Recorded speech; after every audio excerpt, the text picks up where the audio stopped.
Bom, consegui fazer mais uma etapa da lareira.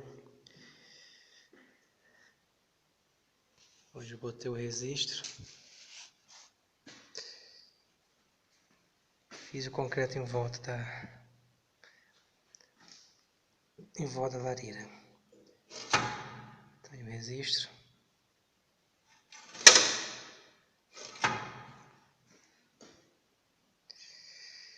Chaminézinha da paredinha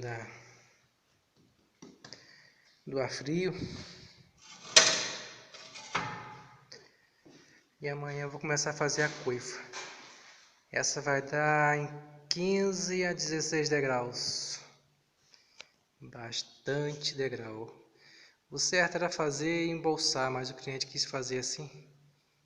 Então vamos fazer.